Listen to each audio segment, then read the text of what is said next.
we stop. Michael J. Fox. That's our cameraman. Terrible. Yes, he's filming.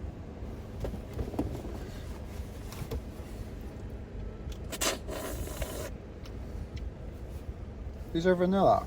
What are they? Oh, they are. No. They messed up.